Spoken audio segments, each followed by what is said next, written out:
Hello Lifeys! Sa video natin today, isi-share ko kung paano mag-delete ng Facebook page.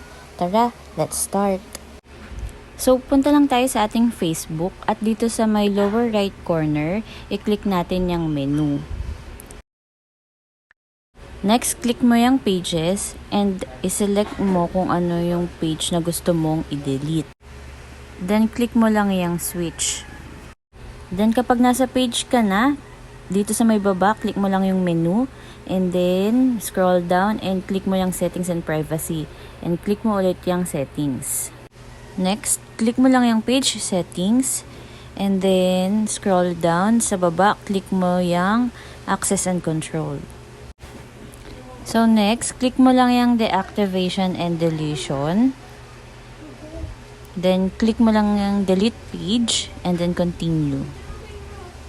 Click continue ulit. And scroll down. Click continue. Then dito, to confirm that this is your page, need mo lang i-type yung Facebook password mo.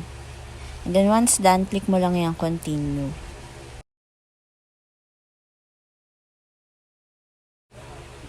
Then click mo lang yung continue. And last, click mo yung delete page. And ayan, deleted na yung Facebook page mo. Thank you for watching!